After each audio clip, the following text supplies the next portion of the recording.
નમસ્કાર વિદ્યાર્થી મિત્રો, ધોરણ 10 વિષય ગુજરાતીમાં આપણે કાવ્ય નંબર 5 દીકરીનો પહેલા ભાગની અંદર એની અંદર આપણે શું શીખવાનું છે તેની સમજૂતી કરવી હતી. ફરીવાર આપણે એના કવિની એની વાત કરીએ તો એના કવિ અશોક ચાવડા છે, જેમનું ઉપનામ બે દિલ. આનો સાહિત્ય પ્રકાર ગઝલ છે અને સંદર્ભ સાહિત્ય એટલે કેમાંથી લેવામાં આવ્યું છે તો કે પગડો તલાવમાંથી.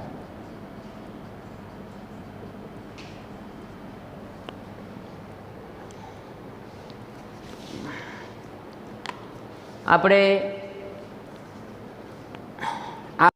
વારંવાર કહું છું કે લખવાની શા માટે જરૂરિયાત છે, કેમ કે જોડકા આપણે ટોટલ 4 દુ ને 8 માર્ક, 4 ગદ્ય અને 4 પદ્યના પૂછાય છે. અને કવિતાની અંદર કાં કવિતા તો એની સામે એના કવિનું નામ, એનો સાહિત્ય પ્રકાર અથવા સંદર્ભ સાહિત્ય પૂછાય છે. તો આ કાવ્યની અંદર આપણે શું શીખવાનું હતું અને આ કાવ્યની અંદર અશોક ચાવડાએ આપણને શું વાત કરી છે તો કે દીકરીના ગૌરવ અને ગુણોને મૂલવ્યા છે.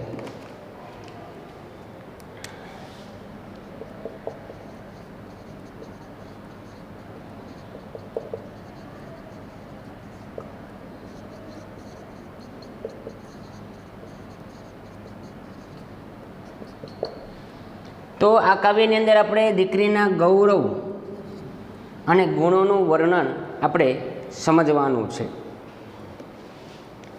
તો એના ગૌરવ ભર્યા અને માનની સંવેદનાનું આ સરસ મજાનું કાવ્ય આપણે સમજવાનું છે. આપણે તે દિવસે કાવ્યના મુદ્દા જોયા હતા, આજે પાછા કાવ્યને વિસ્તૃત સમજતા જઈએ, એની અંદર આવતા વ્યાકરણના મુદ્દા પણ આપણે સમજતા જઈએ. સ્વર્ગની એક એક દેવીની ઝલકમાં દીકરી. તો કવિ એમ કહે છે કે મને દીકરી ક્યાં દેખાય છે તો કે મને દીકરી સ્વર્ગની એક એક દેવીની અંદર દેખાય છે. તો કવિ અહીંયા એવું કહેવા માંગે છે કે મને દીકરીનું પ્રત્યક્ષ અનુભવ ક્યાં થાય છે, પ્રત્યક્ષ મને ક્યાં દેખાય છે.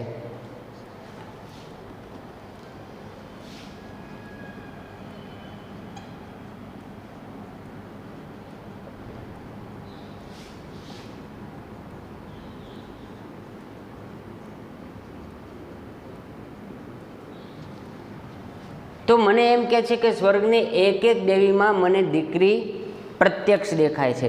સ્વર્ગની અંદર જેટલા દેવી છે એ દેવીની અંદર મને આ દીકરી પ્રત્યક્ષ દેખાય છે. અહીંયા એક શબ્દ આપ્યો છે ઝલક. ઝલક એટલે શું કે શોભા.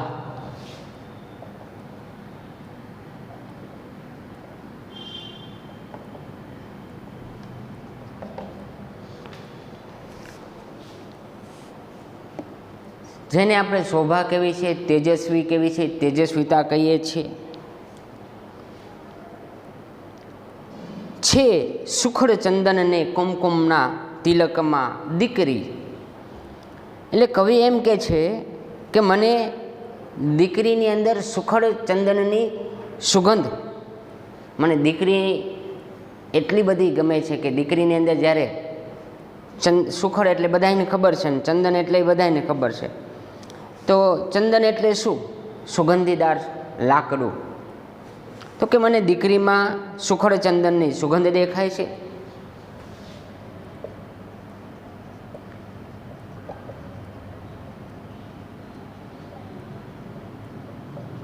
અથવા દીકરી સુખડ ચંદનની સુગંધ ફેલાવતી હોય એવું મને દેખાય છે.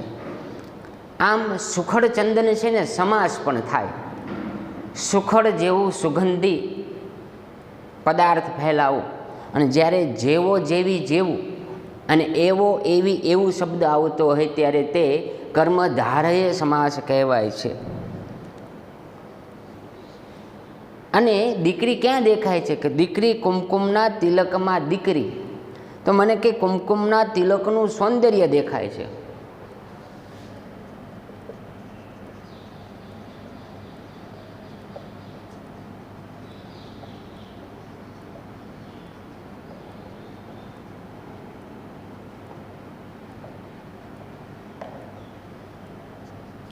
એટલે કવિ એમ કે છે મને એક એક દેવીમાં એક એક જે માતાજી છે એની અંદર મને દીકરી પ્રત્યક્ષ દેખાય છે, દીકરી સુખડ ચંદનની સુગંધ છે, અને જ્યારે કુમકુમના તિલકનું સૌંદર્ય હોય છે એ મને સૌંદર્ય ફેલાતું હોય એવું દેખાય છે.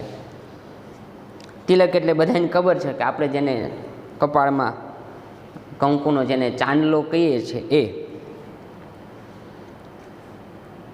સ્નેહનું ઝરણું એનું જ આ પરિણામ છે.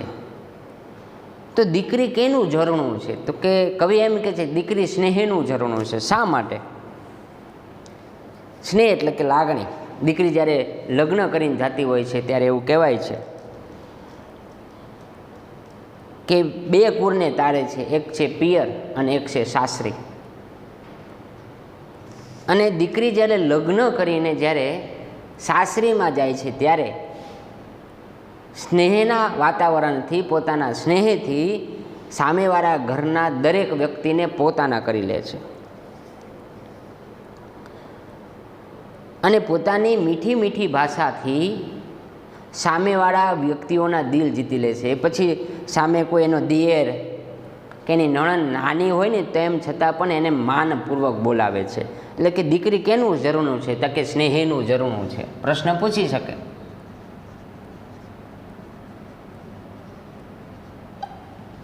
તો કે દીકરી સ્નેહનું ઝરણું છે. જે આ પરિણામ, આ એનું જ ફળ છે. પરિણામ એટલે કે એનું જ ફળ છે.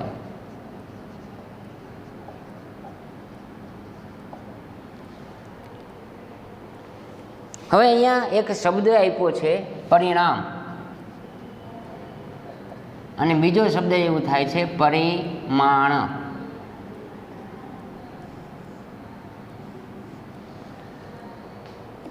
અહીંયા પરિણામ એટલે શું થાય? તો કે ફળ થાય.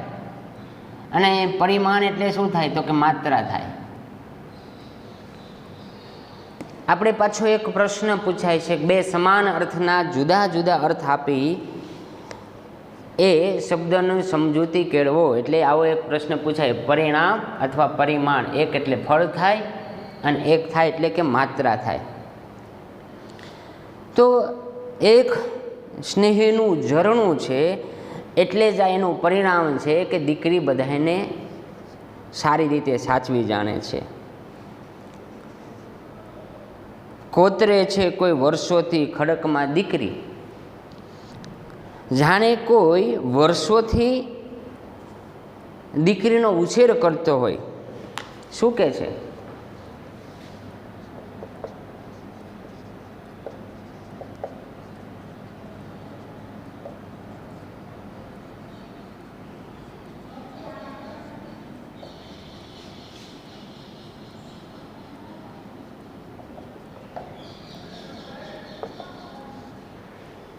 જાણે વર્ષોથી કોઈ દીકરીનો ઉછેર કરતો હોય, અથવા ખડકમાં જેમ દીકરીનું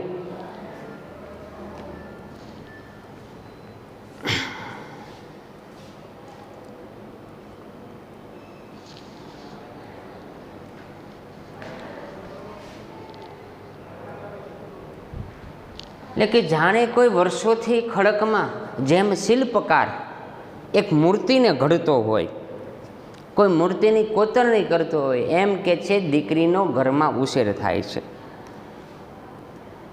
એટલે અહીંયા શબ્દમાં વાપર્યો છે જાણે વર્ષોથી ખડકમાં દીકરીનું શિલ્પ કોતરે છે. એટલે કે દીકરીનો ઉછેર થાય છે શિલ્પની જેમ. હકીકતમાં આ પંક્તિ છે ને એ સજીવારોપણ અલંકાર પણ છે.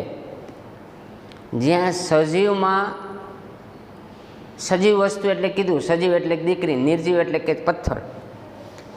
જ્યારે કોઈ નિર્જીવ વસ્તુમાં સજીવનું આરોપણ થતું હોય છે ત્યારે તેને સજીવારોપણ અલંકાર કહેવાય છે. દાખલા તરીકે ફૂલો હસતા હતા.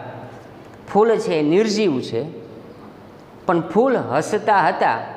હસવું કોણ, હસી કોણ શકે? સજીવ હોય એ જ હસી શકે છે. એટલે એ સજીવારોપણ અલંકાર પણ કહેવાય છે. ને જાણે કોઈ વર્ષોથી ખડકમાં દીકરીનું શિલ્પ કોતરાય, એટલે કે દીકરીનું શિલ્પ કોતરાય એમ ઉછેર.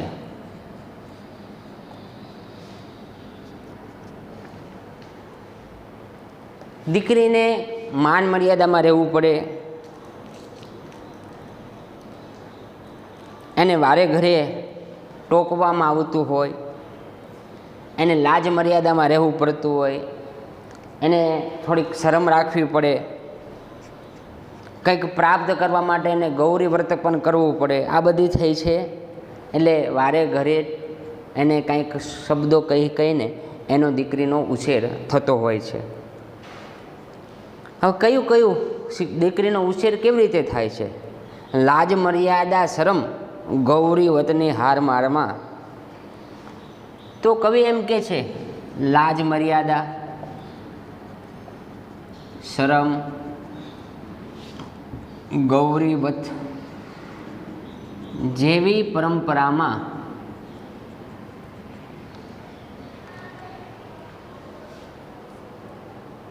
જો કે હારમાં ઉછરે છે.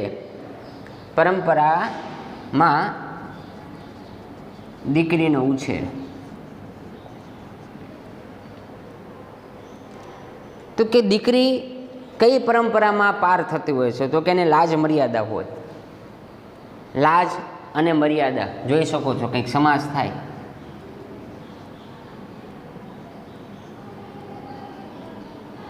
લાજ અને મર્યાદા જ્યારે વચ્ચે અને શબ્દો આવતો હોય ત્યારે તે દ્વંદ્વ સમાસ.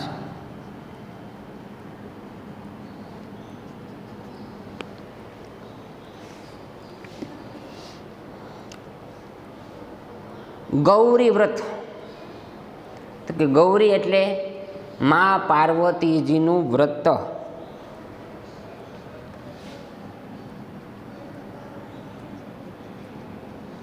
તો મા પાર્વતીજીનું કરવા માટેનું વ્રત.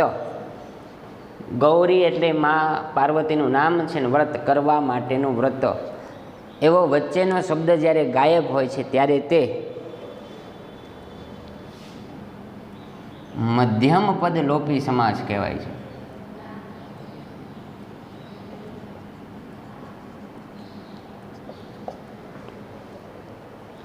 પાર્વતીજીની પૂજા કરવા માટેનું વ્રત. તો કે દીકરી કઈ કઈ મર્યાદામાં ઉછેર થતો હોય? તો કે એને લાજ હોય, એને મર્યાદા હોય, એને થોડી શરમ હોય. ગૌરી વ્રત, હાર શબ્દ લખ્યો છે અહીંયા. હાર એટલે પરંપરા. હાળ મારામાં દીકરીનો ઉછેર થાય છે. રોજ કાયમથી ફડકમાં દીકરી. રોજ એટલે કે દરરોજ, કાયમ એટલે કે હંમેશા. ફડક શબ્દ લખ્યો છે એટલે તમે જોઈ શકો છો ફડક એટલે શું લખ્યું છે? ચિંતા.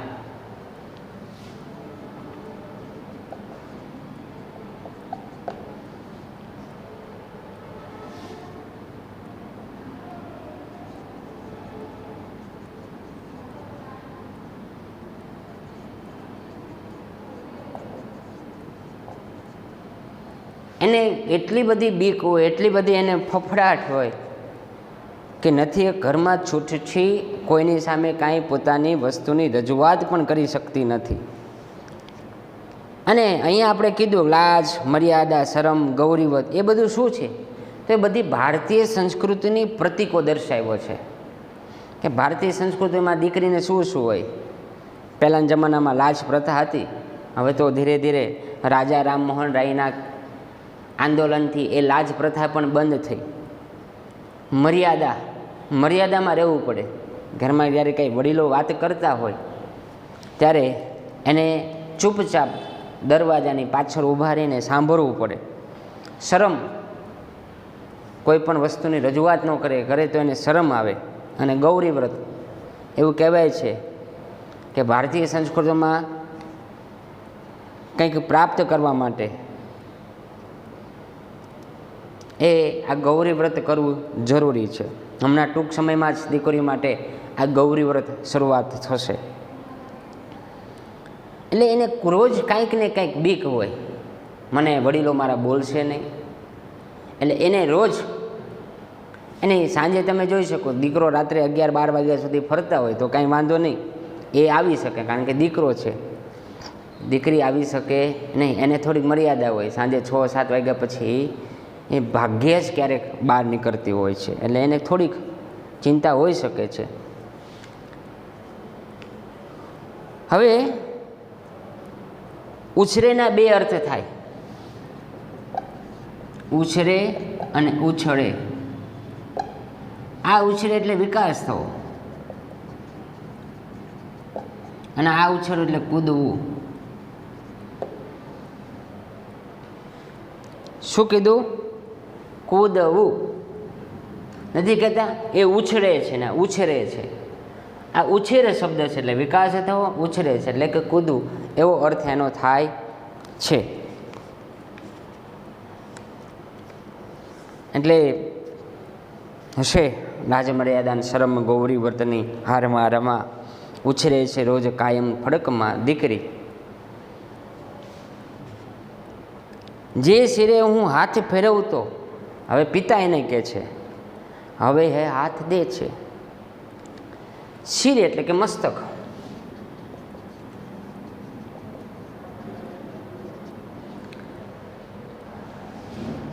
જેના માથા પર આશીર્વાદ આપતો, અથવા એવું પણ લખી છે જેને હું આશીર્વાદ આપતો, અથવા હું માથે જેને આશીર્વાદ આપતો, અથવા હું વહાલથી હાથ ફેરવતો, હવે એ હાથ દે છે. એટલે હું જેને આશીર્વાદ આપતો, ખાસ શબ્દ યાદ રાખજો, અહીંયા મેં લખ્યું છે, આ જોડણી આપણે હકીકતમાં એ ખોટી છે. કારણ કે આમ લખીએ ને એટલે સંધિ જ્યારે છૂટી પડે ત્યારે શું બોલાય?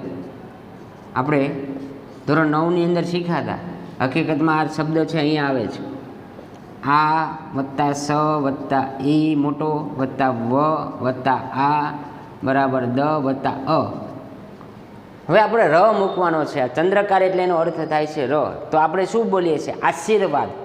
તો આશીર્વાદ, તો અહીંયા આપણને બ્ર બોલાય છે. ક્યાં બોલાય છે? તો અહીંયા. તો હવે આપણને શબ્દ મળ્યો વ. તો આની જોડણી આમ એટલે સ્વર વ્યંજન જુદા પડે. આ વત્તા સ બરાબર મોટો ઈ,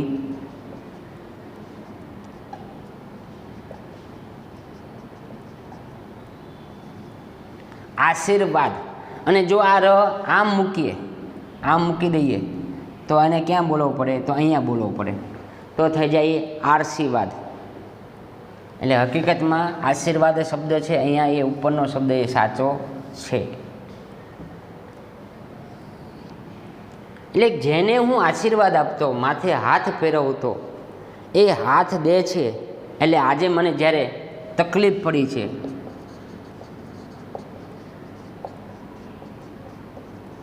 સહારો આપે છે. એટલે પિતા એમ કહે છે કે હું જે દીકરીને માથે આશીર્વાદ રૂપી હાથ ફેરવતો હતો, એ જ દીકરી આજે મને જરૂરિયાત પડી છે, તકલીફ પડી છે, ત્યારે મને તે હાથ દે છે. સ્વાભાવિક છે. હમણાં એક ચિંતાજનક પણ પ્રશ્ન આવ્યો છે બજારમાં, વૃદ્ધાશ્રમોમાં વેઇટિંગ. આવો એક શબ્દ હમણાં ન્યૂઝપેપરમાં પ્રચલિત થયો છે, વેઇટિંગ શબ્દ આવ્યો છે. પણ હકીકતમાં એ શબ્દ આવો તો ન જોઈએ. જ્યારે માતા પિતાને જરૂરિયાત હોય ત્યારે આપણે એને સહારો આપવો જોઈએ, ટેકો આપવો જોઈએ. હકીકતમાં એ દીકરાએ સહારો અને ટેકો આપવો જોઈએ. તો એને બદલે હવે થોડીક પરિસ્થિતિ બદલાઈ છે કે દીકરી તેને સહારો અને ટેકો આપે છે. વિસ્તરે છે એમ સમજણના ફલકમાં દીકરી. એની સમજણ એટલી બધી વિસ્તરી છે. ક્યાં સુધી વિસ્તરી છે?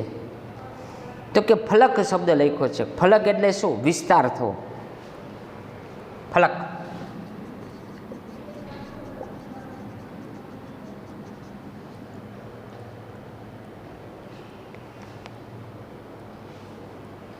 તો કે દીકરીની સમજદારી ઠેઠ આસમાન સુધી વિસ્તાર પામી છે.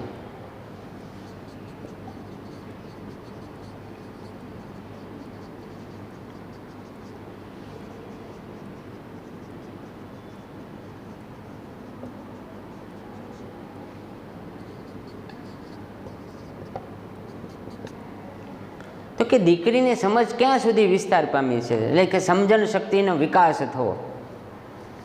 દીકરીની અંદર સમજણ શક્તિ બહુ ઝડપથી આવી જાય છે, એટલે એની સમજદારી એટલી બધી વિકાસ પામી છે. ક્યાં સુધી? તો કે ફલક ફલક એટલે કે વિસ્તાર. ક્યાં સુધી? ઠીક આસમાન સુધી. અહીંયા એક શબ્દ આપણી પાસે છે સમજણ. તો તમે જોઈ શકો છો કે સમજણ, આને છૂટું પાડીએ ને તો સ વત્તા અ બરાબર મ બરાબર અ બરાબર જ બરાબર અ અને છેલ્લે અણ. તો કયો પ્રત્યય લાગ્યો છેલ્લે? સમજણમાં અણ પ્રત્યય લાગ્યો. તો એ જ રીતે સમજણ, રામાયણ, નિવારણ, ધોવારણ દરેકની અંદર પાછળ અણ પ્રત્યય લાગે છે. કયો પ્રત્યય લાગે છે? અણ પ્રત્યય. અને પાછળનો જ્યારે પ્રત્યય લાગતો હોય તો તેને આપણે પર પ્રત્યય કહીએ છીએ. કયો પ્રત્યય કહીએ છીએ? પાછળ. આગળના શબ્દ ઉપરથી નવો શબ્દ બનતા હોય છે તો તેને આપણે પૂર્વ પ્રત્યય કહીએ છીએ, અને પાછળના કોઈ શબ્દ ઉપરથી પ્રત્યય બનતો હોય છે તો આપણે તેને કયો શબ્દ કહીએ છીએ? પર પ્રત્યય કહીએ છીએ. સુર શરણાઈ સગા સંબંધીઓની ભીડમાં, એટલે એમ કહે છે કવિ, જ્યારે શરણાઈના સુર સંભળાતા હોય, જ્યારે બધા સગા સંબંધીઓ ભેગા થતા હોય, ભીડ એટલે કે ભેગા થતા હોય, રોજ ભીની થાય છે ભીની પલકમાં દીકરી. એટલે જ્યારે કોઈ શરણાઈના સુર છે, દીકરી તો લગ્ન કરીને જતી રહી હોય અને એના પછી પિતા એમ કહે છે કે કોઈના લગ્નમાં અમે જતા હોય ત્યાં શરણાઈના સુર વાગતા હોય અને સગા સંબંધીઓનું ભેગા થયા હોય ત્યારે તને યાદ કરી કરીને મારી આંખો રોજ ભીની થાય છે.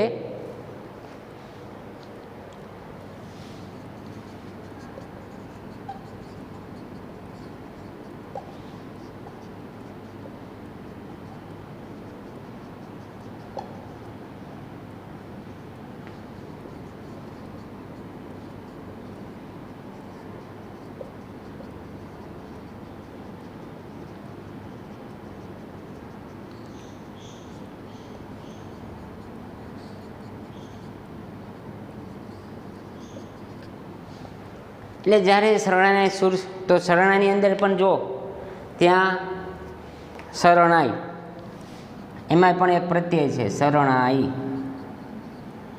જોડણી માટે પણ યાદ રાખી શકાય. તો એની અંદર આઈ પ્રત્યય લાગે છે. કયો? તો શરણાઈ, ચડાઈ, લડાઈ, મીઠાઈ, નવાઈ, એની અંદર આઈ પ્રત્યય લાગે છે તો તે પણ પર પ્રત્યય કહેવાય. એટલે કે જ્યારે શરણાઈના સુર સંભળાય, સુર એટલે કે અવાજ,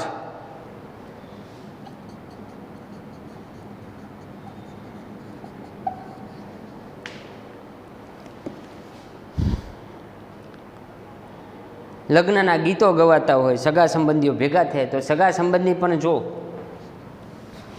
આ પણ એક સમાસ છે, સગા અને સંબંધી દ્વંદ્વ સમાસ. સગા અને સંબંધી જ્યારે નિશ્ચિત સંબંધ હોય છે ત્યારે તેને દ્વંદ્વ સમાસ કહેવાય છે. એટલે રોજ મારી આંખો ભીની થાય છે ભીની પલકમાં દીકરી, ભીની પલકમાં મને મારી દીકરી જ દેખાય છે.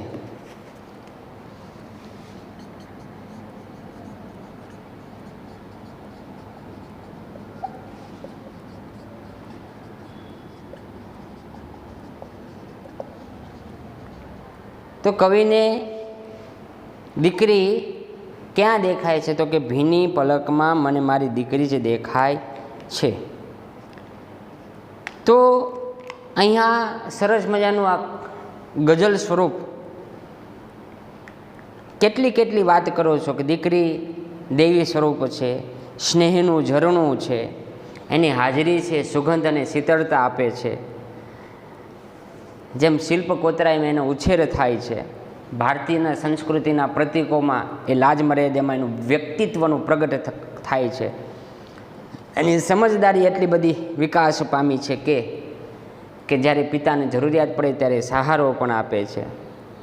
અને દીકરીની વિદાય પછી પાપણમાં પલક એટલે પાપણમાં દીકરી કવિને પ્રત્યક્ષ દેખાય છે.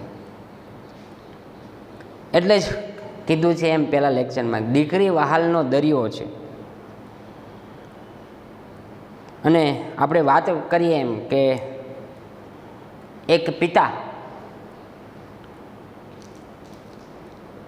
ભલે એક પિતા હોય પણ એક દીકરી વગરનો જે બાપ છે ને અધૂરો બાપ કહેવાય છે.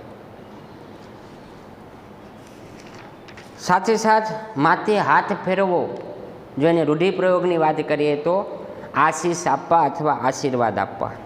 અને એની લાઈનમાં એક શબ્દ છે હાથ દેવો, સહારો આપવો.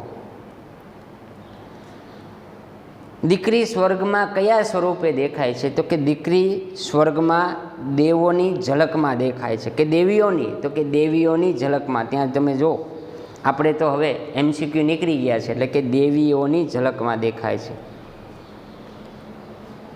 દીકરીની સમજણ વિસ્તરી છે એવું કયા કારણે કહી શકાય છે? એ પિતાને સહારો આપે છે એટલે દીકરીની સમજણ વિકસી છે તેવું આપણે કહી શકીએ.